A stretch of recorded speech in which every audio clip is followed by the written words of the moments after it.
prosperujących gospodarstw rolnych. Smuci nas natomiast fakt rozwarstwienia w rolnictwie. Obok pięknych, dobrze prosperujących, dużych, dochodowych gospodarstw niestety mamy również małe, które muszą się borykać z rozlicznymi trudnościami. O nich jeszcze powiem już w wersji humorystycznej na koniec. A teraz chciałbym jeszcze słów kilka powiedzieć do zgromadzonych Państwa, jeśli chodzi o temat rolniczy.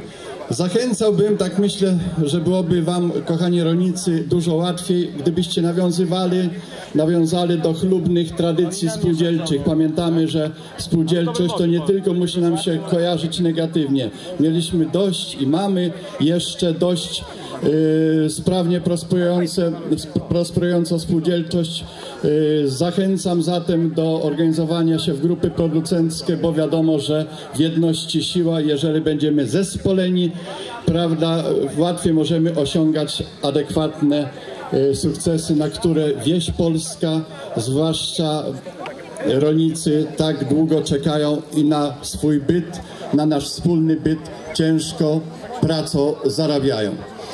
Jako przedstawiciel KRUS-u po pierwsze chciałbym serdecznie podziękować za zaproszenie. Powtórę, zachęcam